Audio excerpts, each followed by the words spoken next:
He has been a constant leading voice ahead of his time, speaking on prejudice and tolerance. But tonight, the focus is on Westport. And Westport offers so much. And Father Mac Gréil's 21 recommendations on the back of hundreds of questionnaires about the quality of the town as a visitor destination gives readers, locals, businesses and elected officials valuable tools in how to plan for the future. As Minister for Tourism, Culture, Arts, Gaeltacht, Sport and Media, I can attest to how planning is so important for sectors under my remit. And this is especially true for tourism, which has been completely devastated in towns like Westport. And I am working and planning to ensure that our towns and villages not only survive, but are well placed for the recovery and to once again thrive. Indeed, it is interesting to note the window wherein Father Mac Gréil's work and questionnaires were completed for his latest survey in 2019, after a recession and just prior to the pandemic, at a time when our towns were getting back on their feet and where there was space for innovation and hope. And I promise you, we will get there again. Father Mac Gréil's recommendations reflect the high level of satisfaction expressed by visitors, but also their ongoing needs and wants in a changing world where the tourist experience in front of our own eyes, even in the last few years, has shifted. I want to go through some of those recommendations, reflect on them, but also give an insight into what the government is doing, which may help address some needs. One key finding, which I believe is integral in any tourist destination, is contact and interaction with local people. Often holidays aren't necessarily remembered for the place, but for the people. And that is so much the case for destinations like Westport. Father Mac Gréil makes the point that both visitors and service providers stress that the friendliness of people is a major attractive feature of holidaying in Westport. And we should not take this for granted. In some parts of the country, that Céad Míle Fáilte has been lacking in more recent years, where destinations have become too commercial and less sustainable. But it is that charm that puts Ireland's destinations head and shoulders above other places in the world. So let us not forget that. Indeed, the title of the book, Westport, Where Visitors Feel at Home, the author makes the key point that favourable contact or interaction be facilitated for tourists in cafes, pubs, at concerts, plays, on tours and at religious services. As Minister for Tourism and Arts, I am also trying to facilitate such interaction, such connections. In February, I announced €5 million for local authorities to open up, equip, or create outdoor public spaces for the arts and festivities.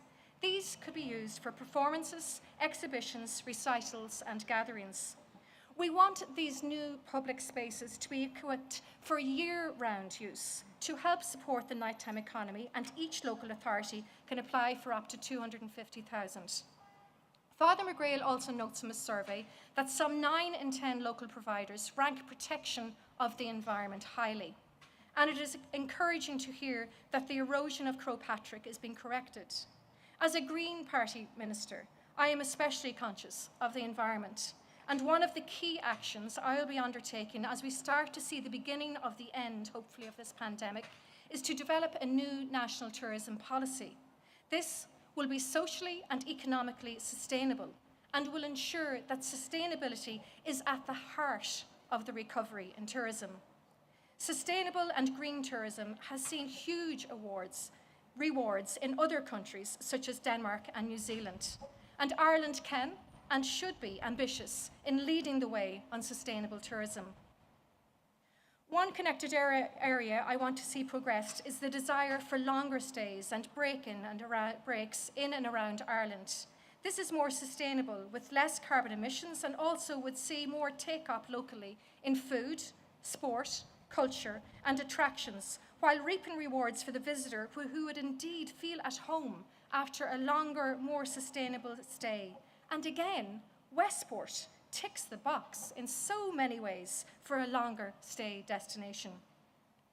With Fáilte Ireland in April, I also launched a €19 million fund to help develop state-of-the-art facilities for outdoor water-based activities. The significant increase in people enjoying outdoor water-based activities such as kayaking, surfing, paddleboarding, and open water swimming is expected to continue to grow year on year, and not just during the summer months. This means all-weather changing facilities, secure storage and bathrooms at beaches and inland water spots will be in huge demand. Father Mac Gréil also makes the case to connect up communities along Clew Bay. Again, this is about sustainable tourism, ensuring local communities are embedded into tourist plans. And I know my Cabinet colleague and Green Party leader, Minister for Transport Eamon Ryan, is passionate about extending greenways and cycling and walking routes, as am I, around the country. Indeed, there are plans in place now to extend the Greenway further onto Achill Island, while there is also strong local support for the proposed extension of the Great Western Greenway to Louisbourg, Roona and Clare Island. I also understand that Fáilte Ireland's development plan for the Clew Bay area will be launched after the summer and, crucially, tying in with some of Father Mac Gréil's recommendations. The vision of the group behind the plan is to extend the season, increase overnight visits and visitor spend, and attract visitors to engage with the true essence of the story of Clew Bay, while serving to promote, sustain, and enhance the natural and cultural heritage of this region. Father Mac Gréil, though, also touches on worrying financial issues for the region, recommending VAT changes for services and social tourism grants. Whilst I cannot comment on what financial measures government may or may not look into for the October budget, I'd like to reassure you that Coalition will not leave the tourism sector on a cliff edge, and that Taoiseach has also made this personal commitment, as have I. In the recent National Recovery Plan, I succeeded in ensuring that the special tourism 9% VAT rate that I secured in last year's budget will be extended until next year. Furthermore, the Coalition has extended supports such as the COVID Restriction Support Scheme, 2/3 of whose recipients are in tourism or hospitality. This week's announcement about a delay in reopening indoor dining and bars is a further blow for the sector at a key point in the season. But I am determined to find a workable solution for indoor hospitality that is fair, equitable, and inclusive for businesses, staff, and customers alike. And we are committed to maintaining supports such as EWIS, PUP, and the Recovery Plan commits to assessing if more needs to be done. Of course, though, it has been a very difficult period for businesses, both here in Westport and further afield. Father Mac Gréil even makes the observation before the pandemic about the change in demographic and socio-economic situations in the villages and townlands of the west of Ireland, and the author reflects on the desire to stop the decline in rural Ireland. Hopefully, the strong advanced booking numbers for the season overall that I'm hearing about up here, the resilience in the sector, and the popular spread of attractions from Mulranny to Ballycroy, the National Park to Achill, the Great Western Greenway, the Louisbourg, Crowpatrick, Clare Island, Inishturk. My lord, the list is endless really in this region, isn't it? No wonder I'm coming back. It will benefit communities as we also ease restrictions further. It would be remiss of me also not to mention the fantastic news for this area that I had the pleasure to announce for Westport House only earlier this month. As part of a total €73 million for 4-star attractions in Ireland, Westport House and Gardens received funding of €20.2 million from Fáilte Ireland under the Platforms for Growth scheme. This provides for the development of the Grace O'Malley Visitor Centre, as well as the restoration of Westport House and the development of the new gardens around the estate. Over the first 5 years of operation, this project will generate €33 million in direct tourism expenditure, supporting 1,000 jobs in the area, and 66 new jobs will be created there. Support for Westport House is, of course, one of Father Mac Gréil's key recommendations. And, of course, the architecture of buildings and the rich heritage of Westport adds to its attraction. The Georgian character of Westport, combined with the beautiful grounds of Westport House and the stunning scenery around Westport Quay, attracts thousands of visitors, domestic and international, to the town every year. The people of Westport are immensely proud of their town, and rightly so, and their care for it has seen them awarded the Tidy Town's Best Large Town Award an amazing 11 times, and they have been overall winners of the prize 3 times. It is really no wonder that Westport was named the best place to live in Ireland in 2012. Thank you so much, Míle buíochas, for inviting me to launch this book, Westport, where visitors feel at home. And can I once again congratulate Father Mac Gréil and Westport Tourism Organisation for its publication. I want to see every town and village help our tourists. Like Mark Twain said, explore, dream, and discover, as Westport traditionally has done for generations.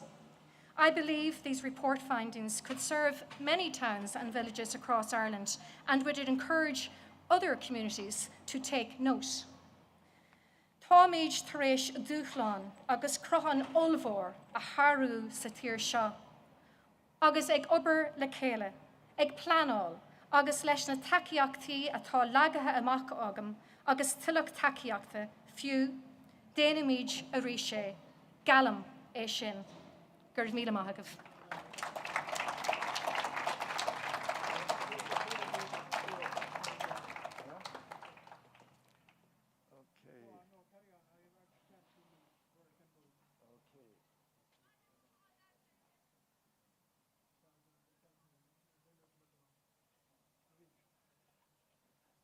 Now, before I forget, I would like to thank Father Linda Maloney for the contribution he made, and of course, Sue O'Toole over here from the leader, who gave us a fantastic grant as well. Thank you very much for that. Without your help, it would be impossible to do it.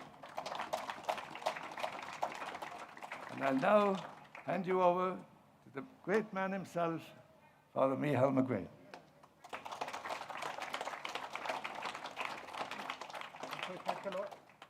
Okay. My problem is corns.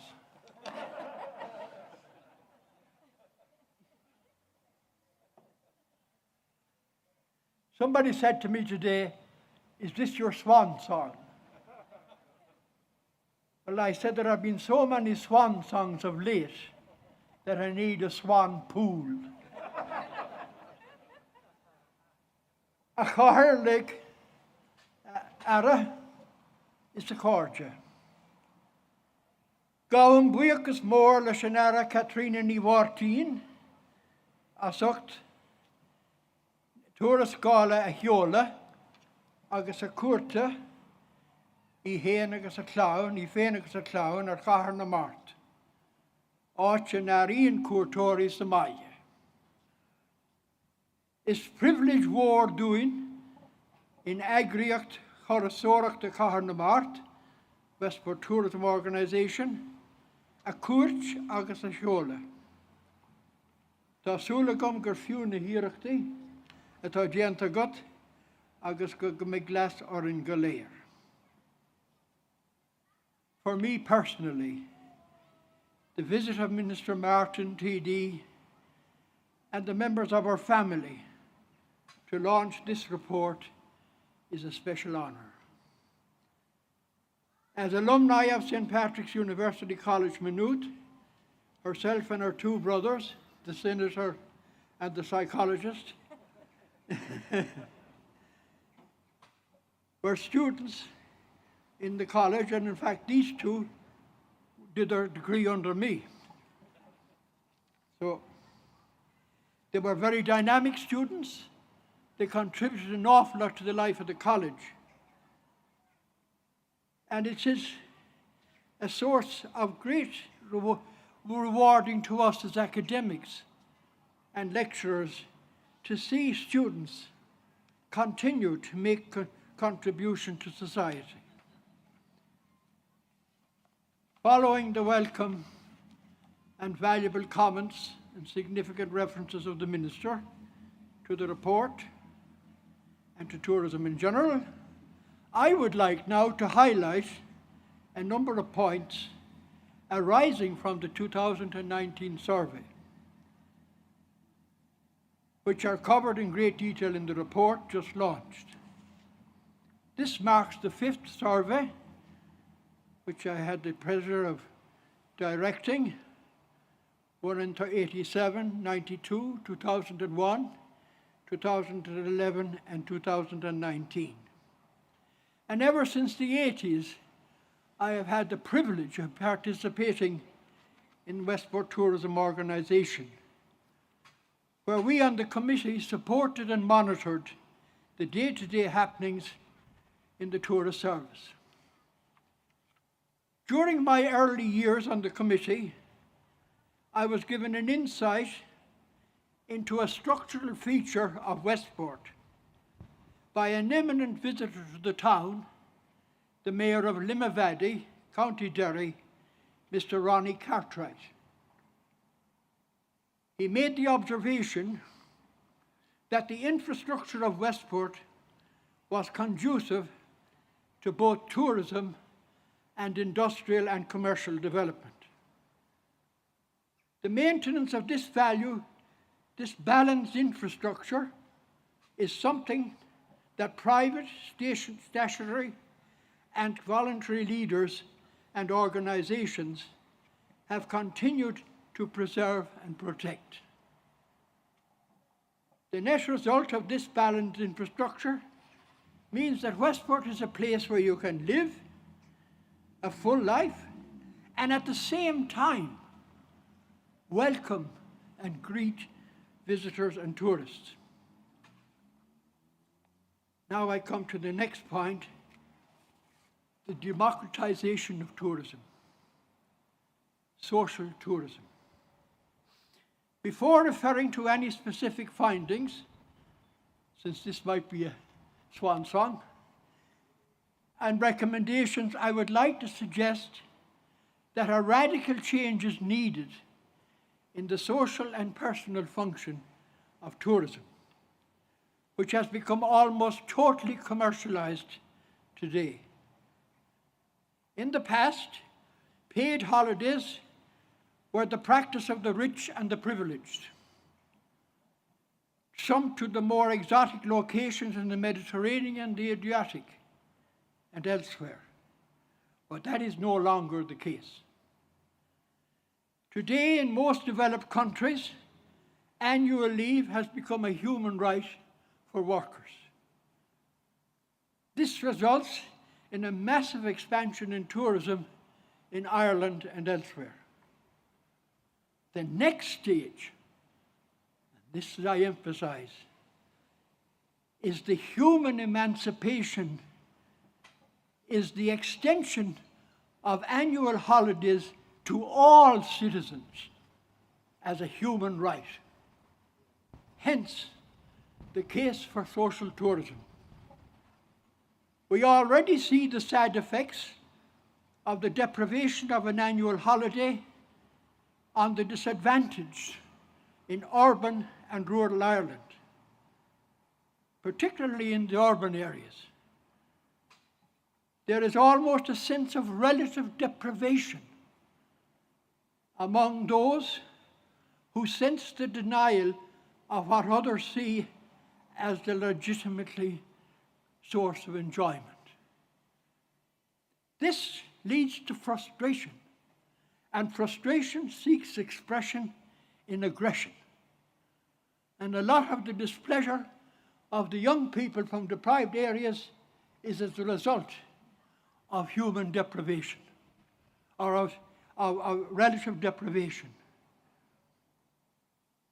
Included in those who are denied holidays for commercial reasons, I would list the unemployed, the poorly paid, people with disability, and people below the poverty line. In a truly democratic society, social tourism, funded by the state primarily, should be the norm. Such holiday rights should be just part of the normal tourist service. And places like Westport, in my opinion, would welcome to be as part of the regular visitors. The choice of holiday, of course, must remain with the person going on holidays.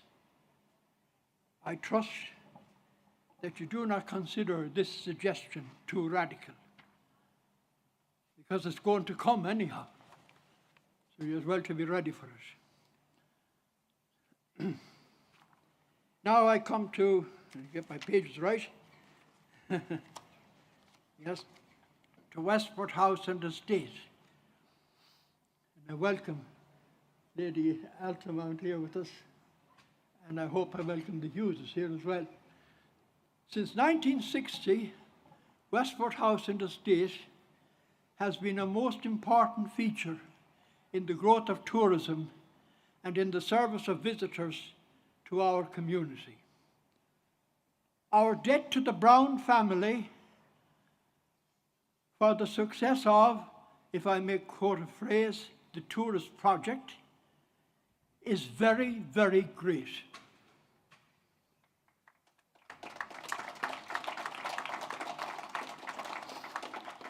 Recently, the Hughes family of Westport have taken over the house and estate and are continuing to make it available for the enjoyment of tourists and local visitors.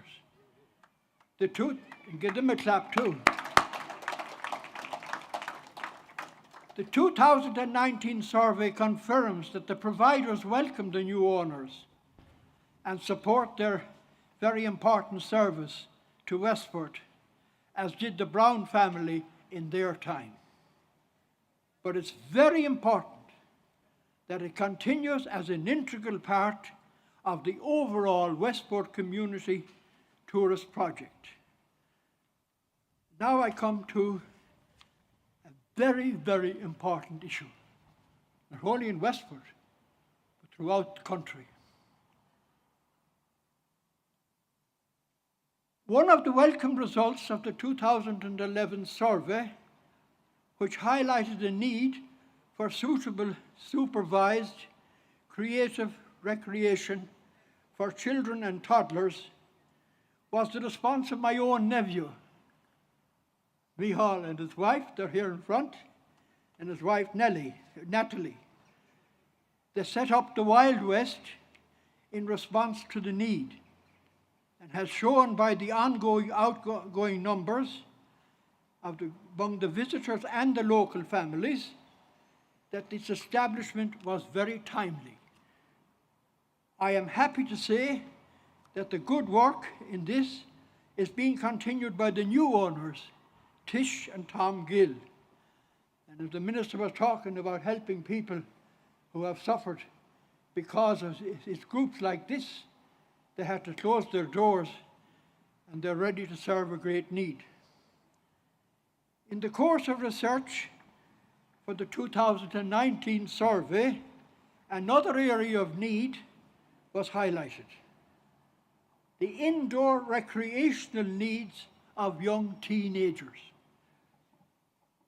On reflection, it became clear that this is a real challenge for the recreational rights of this very dynamic and important age group, which is being inadequately provided for in Westport and elsewhere. Again, the need is both for local youth and for visitor youth. The need is particularly serious in the non-sport area. I feel that the absence of proper recreational services for this age group is contributing to some of the juvenile delinquency in our society. We are to blame. Friendly people and beautiful place. The top 3 most attractive features of Westport in the findings of previous surveys and in the current one were friendly people, physical environment, and the beauty of the town. I highlight these findings to alert those who have an influence on the development of Westport in the future and at present to gauge all plans in the context of ensuring highest standards of environmental and architectural protection and favourable informal occasions for people to contact in pubs, cafes, recreational events are maintained. The awful tragedy of the destruction of Croagh Patrick is one of the great shames in our society. But thank God, as you pointed out, it's been remedied. And thanks, he's not here, Michael Rigg, for his generous support to the committee. It's just terrible. And we had it up in three reports that a sacred, one of the most beautiful mountains in the world could be damaged. The level of friendliness is also a credit to the frontline staff in the various services. The retail, the pubs, the hotels, the catering, the religious service, the Gardaí, the medical service, and occasional meetings and events. It would be fitting that frontline staff should be assisted in gaining local topographical knowledge of Westport and the surrounding area. Come now to a new thing, is indoor and outdoor activities. It is clear to us all and confirmed in the findings that there has been a substantial growth in what could be called active holidaying over the past 3 decades in Westport. This has occurred at the outdoor and the indoor levels. Westport has successfully responded to this change, and much credit is due to the Westport Tourism Organisation for their work on cycling and walking routes and their support for greenways. The Westport to Achill Greenway has won national recognition. The indoor activities level, there also has been notable developments. The Westport Leisure Centre, the cinema, Hawley Hoban brought it back. The Wild West, the facilities in hotels are very good. The town hall behind me, the pubs, cafes and the taverns. Westport House has offered both outdoor and indoor activities. The great advantage of these activities also that they provide favourable occasions for visitors and locals to mix and converse. And it gives the locals, of course, a great chance to get a bit of recreation too. Now I come to a very thorny issue in my catalogue, Clew Bay and the Quay. As stated in the report of 2011 and the surveys of 2019, one of Westport's greatest assets is least developed. I repeat that. Our greatest asset is least developed. And that came to me from a senior member of Fáilte Ireland a number of years ago. That is Clew Bay and the Quay. Rossmoney Sailing Centre, King's Cruises of the Bay, Tom King and his family, and the deep sea fishing charters are the main notable services operating south of Clew Bay.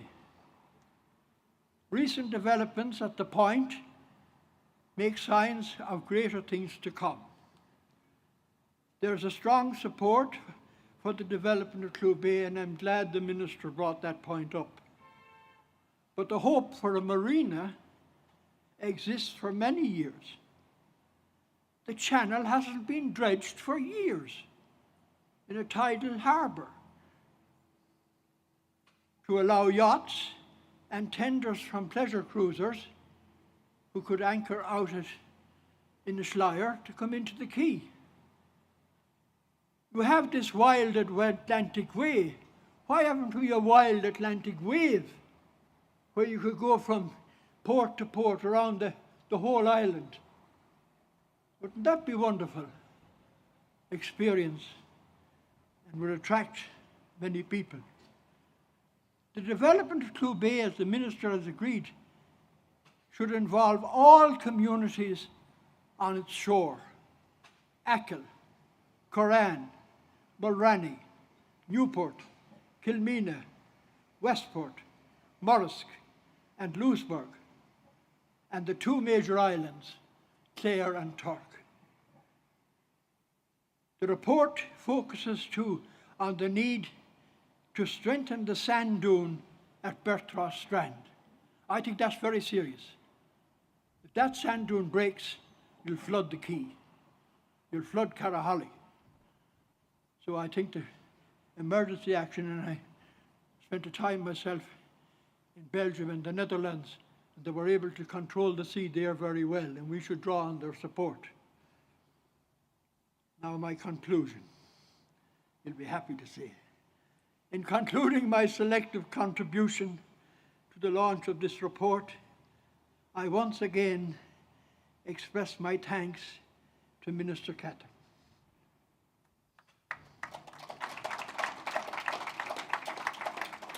You should know the Martin family. They're just like us. That's the biggest tribute I made. And her husband here, the TD, Francis Duffy, also from Carrickmacross. And a welcome to Senator Ronan Mullen from Ballinasloe. And we're all a gang. And we work together to get her to come. You see, you know how the politics work. She didn't need much pushing, I can tell you. Didn't need much work, Father. No. She loves Matt Malloy's. And you know, when she was in Maynooth, she composed and sang the song contest and won it. So she's a great, talented person.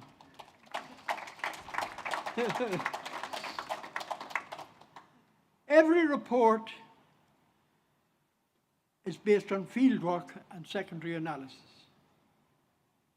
It's the work of a wide number of people, including those who filled in the questionnaires and the staff who assisted me. The help of Castlebar GMIT was invaluable. That is a tremendous asset in Mayo for jobs like what we have done. And I thank Dr. Mark Garvin and Owen Murphy for their support.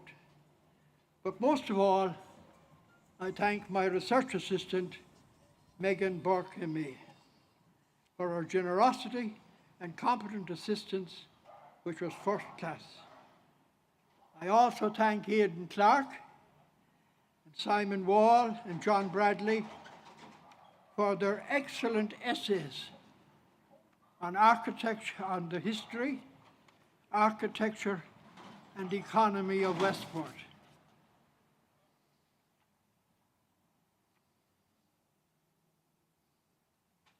But I have to end before with a challenge to Westport.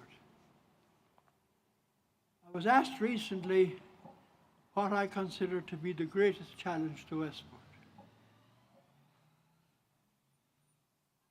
Apart from its recovery from the pandemic and the return to normal social life, the comment was by Dr. Mark Garvin in the foreword to the report highlighted the caution of success, and I quote him: "The paradox of development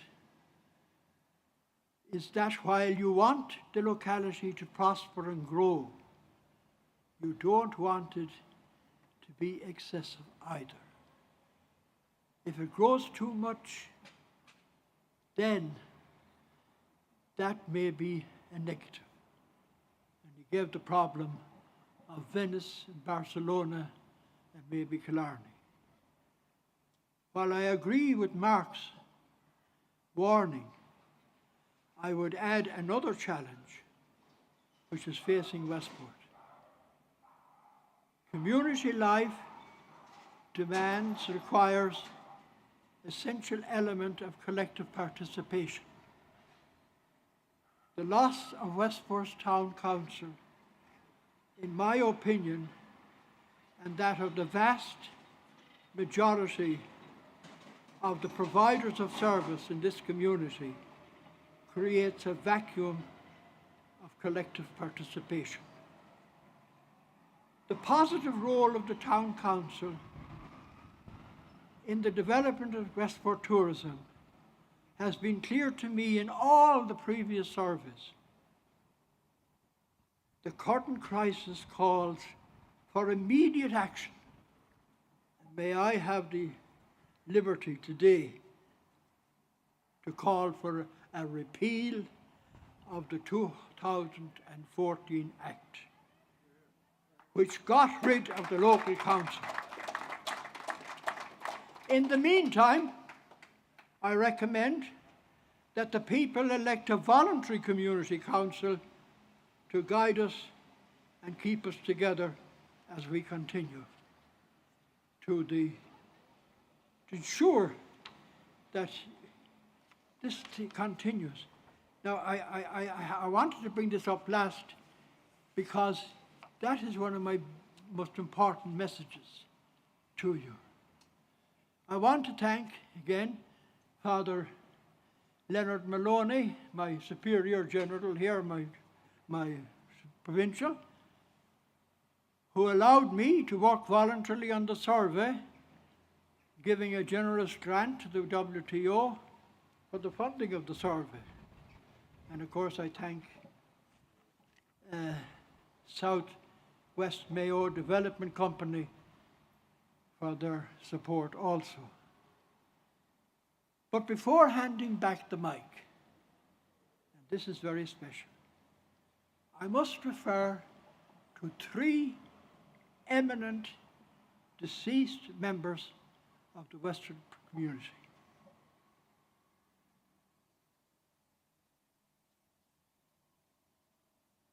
The local Westport artist Owen Walsh is recognised by the putting of his painting, The Mal River, on the cover of the text. This is made possible through the courtesy of the Town Hall Theatre.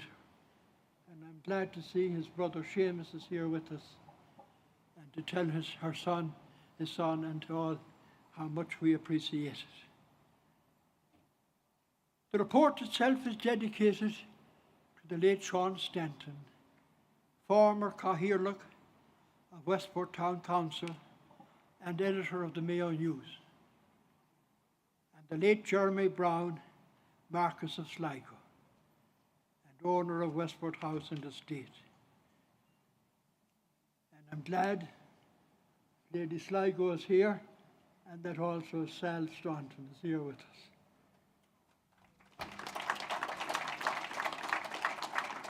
As stated in the citation of dedication, both persons who passed away in 2014 are recognized for, and I quote, their lifelong and unique contributions to the development of tourism in Westport and their prudent and creative leadership and service to the local community. Sílim go bhfuil dóthain ráite agam. Tásúla agam go mbeidh tariff an dúrascáil seo orbert na turasóireachta I gcathair na Mart agus an Iarthar. Is maith an rud é gur éirigh linn an tolas a bhailiú raibh teacht on COVID-19. De bharr son, could join na torra linn, fill a rash an status quo antebellum, mar a bhí, agus leanaraig leis an seirbhís. Ná cailhúir misneach. Go marí chathair na Mart, mar áit sin an aíon cuairteoirí Somália. Gur a maithagah agus ráth dé ormh go léir.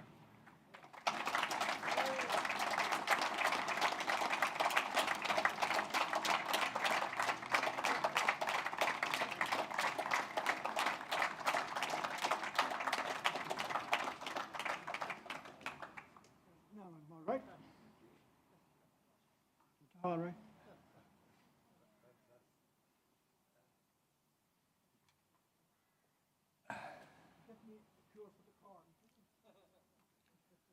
Well, as you can see, the there wasn't much I could say about West. He covered everything.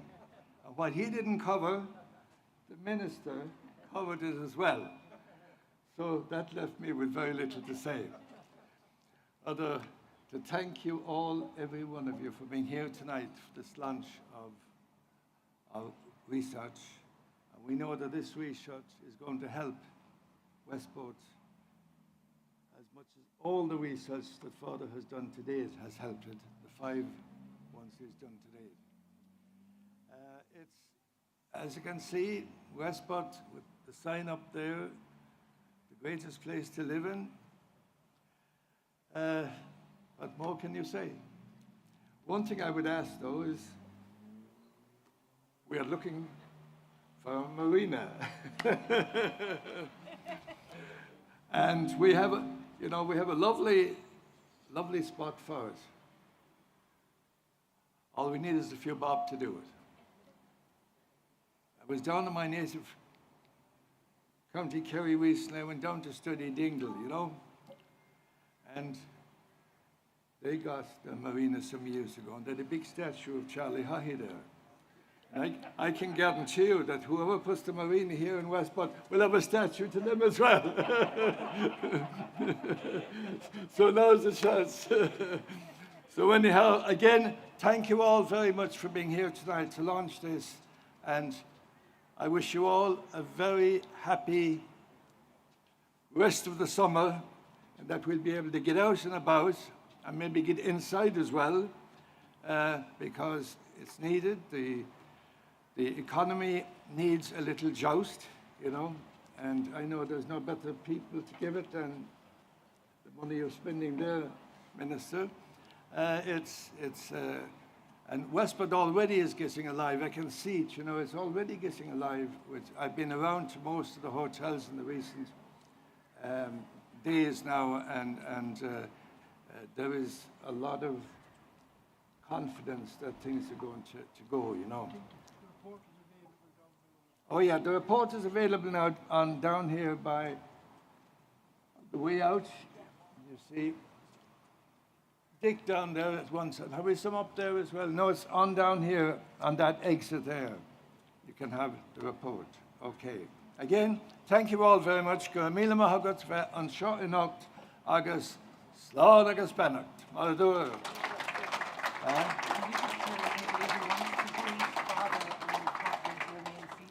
Oh, yeah. Okay. Okay. Anybody wants to have a word with the minister, Father, just stay seated and keep your distance, by the way, at all stages, when you get up off your seat or when you're leaving, and keep your distance from any conversation you're having with the minister or Father. So again, thank you all very much. Thank you.